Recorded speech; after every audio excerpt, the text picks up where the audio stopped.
Hello दोस्तों, स्वागत है आपका अपने YouTube channel study for awareness पर। दोस्तों, हमने पिछली कक्षा में पढ़ा था धर्मों के बारे में। अब इस कक्षा में पढ़ेंगे हम साम्राज्यों के बारे में। साम्राज्य और राजाओं के बारे में पढ़ेंगे दोस्तों। उसमें से हमारा 13वां टॉपिक है प्राचीन इतिहास का मगध राज्य का उत्कर्ष। तो चलिए शुरू करते हैं। मगध के सबसे प्राचीन वंश के संस्थापक वृषद्रथ था। इसकी राजधानी गिरिब्रज यानी कि राजगिरी थी। जरासंध वृषद्रथ का पुत्र था। हर्यक वंश के संस्थापक बिंबिसार मगध की गद्दी पर 544 ईसा पूर्व यानी कि बौद्ध ग्रंथों के अनुसार था में बैठा था। वह बौद्ध धर्म का अनुयायी था।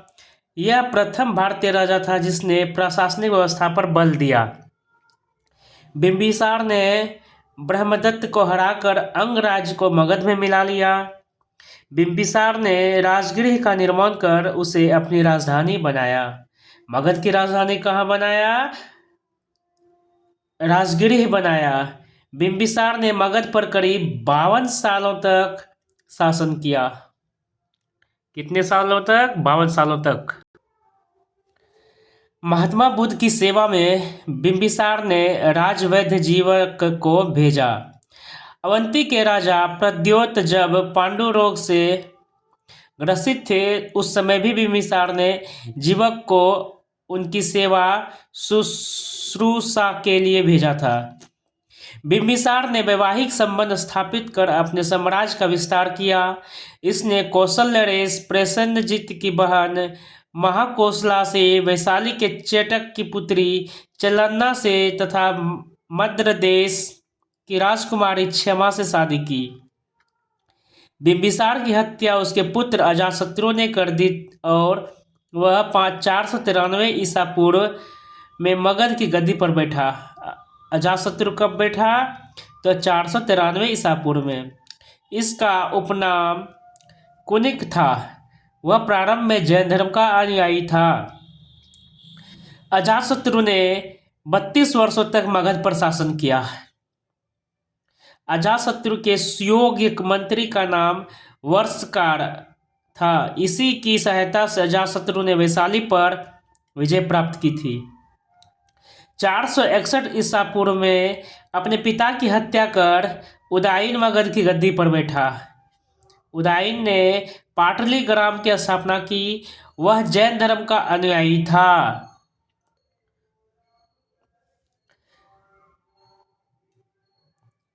हर्यक वंश का अंतिम राजा उदयन का पुत्र नागदशक था।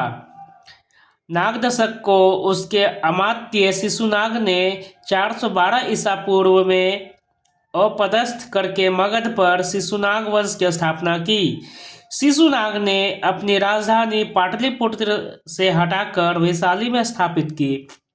शिशुनाग का उत्तराधिकारी कालाशोक पुनः राजधानी को पाटलिपुत्र ले गया। शिशुनाग वंश का अंतिम शासक या अंतिम राजा नंदीवर्धन था। नंद वंश का संस्थापक महापद्य नंद एवं अंतिम शासक घनानंद था।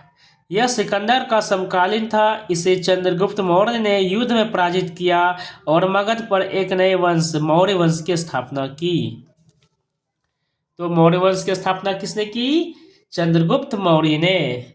तो दोस्तों, इस तरह से हमारा 13वां टॉपिक मगध राज का उत्कर्ष खत्म हुआ। अब आगे पढ़ेंगे सिकंदर के बारे में, जो कि हमारा 14वां टॉपिक है।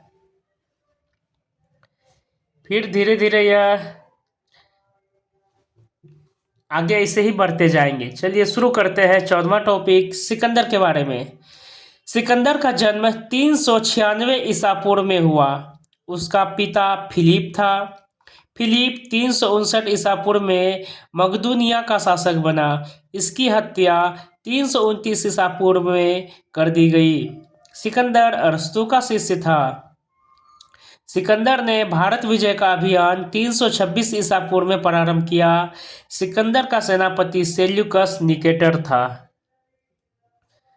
सिकंदर को पंजाब के शासक पोरस के साथ युद्ध करना पड़ा, जिसे हाइडेस्पीस के युद्ध या झेलम या विस्ता का युद्ध के नाम से भी जाना जाता है। सिकंदर की सेना ने व्यास नदी के पश्चिमी तट पर पहुंचकर उसे पार करने से इनकार कर दिया। सिकंदर स्थल मार्ग द्वारा 325 ईसा पूर्व में भारत में लौटा। सिकंदर की मृत्यु 323 ईसा पूर्व में बेबीलोन में 33 वर्ष की अवस्था में हो गई। सिकंदर का जल सेनापति का नाम निर्याकस था। निर्याकस कौन था? सिकंदर का जल सेनापति। सिकंदर का प्रिय घोड़ा बौकेफ्ला था। इसी के नाम पर इसने झेलम नदी के तट पर बौकेफ्ला नामक नगर बसाया। तो दोस्तों, तो इस तरह से सिकंदर की भी जानकारी हमें खत्म हुई। अब आगे पढ़ेंगे मौर्य साम्राज्य के बारे में। तो शुरू करते हैं। मौर्य वंश का संस्थापक चंद्रगुप्त मौर्य का जन्म 345 ईसा पूर्व में हुआ। कब हुआ चंद्रगुप्त मौर्य का जन्म? 345 ईसा पूर्व में। जस्टिन ने चंद्रगुप्त मौर्य को सेंड्रोकोटस कहा। किसने? जस्टिन ने चंद्रगुप्त को क्या कहा? सेंड्रोकोटस कहा, जिसकी पहचान विलियम जोन्स ने चंद्रगुप्त मौर्य से की है। विशाख दत्त कृत मुद्रा राक्षस किसने लिखी? विशाख दत्त ने। उसमें क्या बताया गया है? चंद्रगुप्त मौर्य के लिए विडिशल शब्द का प्रयोग किया है उन्होंने। घनानंद को हराने में चाणक्य ने चंद्रगुप्त मौर्य की मदद की थी, जो बाद में चंद्रगुप्त का प्रधानमंत्री बना।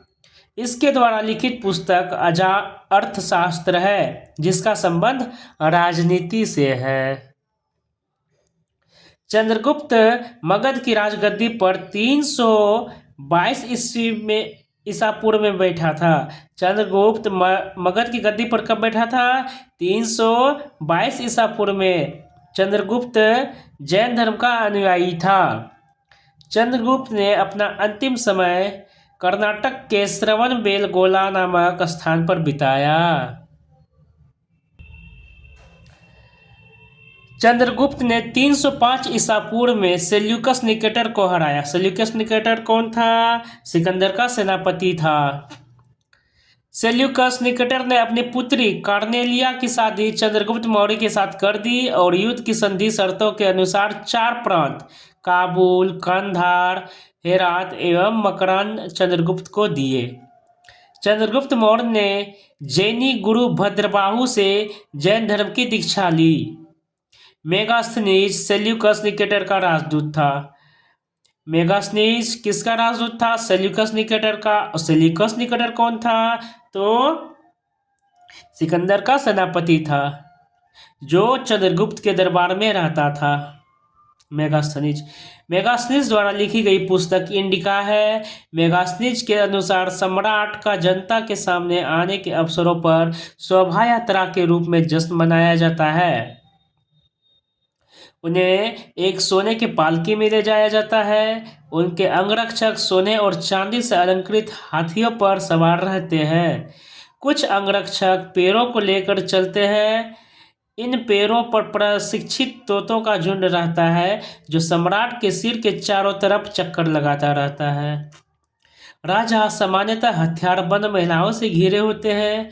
उनके खाना खाने के पहले खास नौकर उस खाने को चखते हैं। वे लगातार 2 रात एक ही कमरे में नहीं सोते थे। पाटलिपुत्र के बारे में, पाटलिपुत्र एक विशाल प्राचीर से घिरा है, जिसमें 570 बुर्ज और 64 द्वार हैं। 2 और 3 मंजिल वाले घर लकड़ी और कच्ची ईंटों से बने हैं। राजा का महल भी काठ का बना है, जिसे पत्थर की नक्काशी से अलंकृत किया गया है। यह चारों तरफ से उद्यानों और चिड़ियों के लिए बने बसेरों से घिरा है।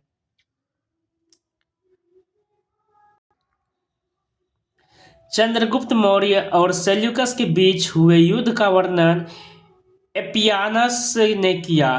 चंद्रगुप्त और सेल्यूकस के बीच जो युद्ध हुआ उसका वर्णन किसने किया? एपियानस ने किया। प्लूटार्क के अनुसार चंद्रगुप्त ने सेल्यूकस को 500 हाथी उपहार में दिए थे। चंद्रगुप्त की मृत्यु 298 ईसा पूर्व में हो गई। चंद्रगुप्त की मृत्यु कब हुई? 298 ईसा पूर्व में। और इनका जन्म कब हुआ था? 345 ईसा पूर्व में हुआ था। और इनकी मृत्यु श्रवण बेलगोला में उपवास द्वारा हुई थी। तो इस प्रकार से हमने मौर्य साम्राज्य के बारे में भी पढ़ा। तो दोस्तों अब आगे पढ़ेंगे बिंदुसार के बारे में। बिंदुसार चंद्रगुप्त मौर्य का उत्तराधिकारी था।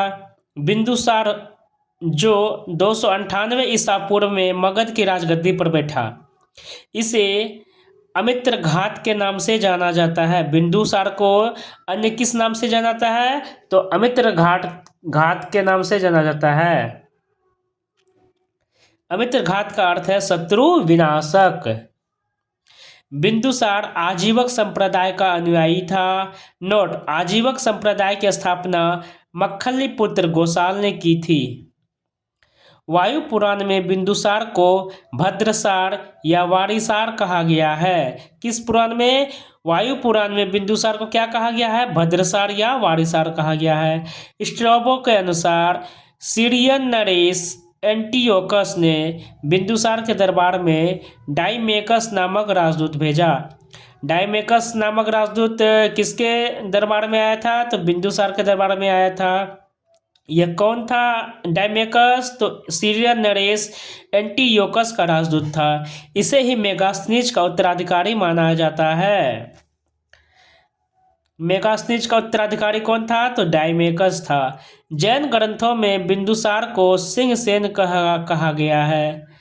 वायु पुराण में भद्रसार कहा गया है और जैन ग्रंथों में बिंदुसार को सिंहसेन कहा गया है। बिंदुसार के शासनकाल में तक्षशिला, जो कि सिंधु एवं झेलम नदी के बीच है, तक्षशिला में हुए 2 विद्रोहों का वर्णन है। इस विद्रोह को दबाने के लिए बिंदुसार ने पहले सुसीम को और बाद में अशोक को भेजा। एथिनियस के अनुसार बिंदुसार ने सीरिया के शासक एंटियोकस प्रथम से मदिरा, सूखे अंजीर एवं एक दार्शनिक भेजने को प्रार्थना की थी। बौद्ध विद्वान तारानाथ ने बिंदुसार को 16 राज्यों का विजेता बताया है। बिंदुसार की सभा में 500 सदस्यों वाली एक मंत्री परिषद थी, जिसका प्रधान खल्लाटक था।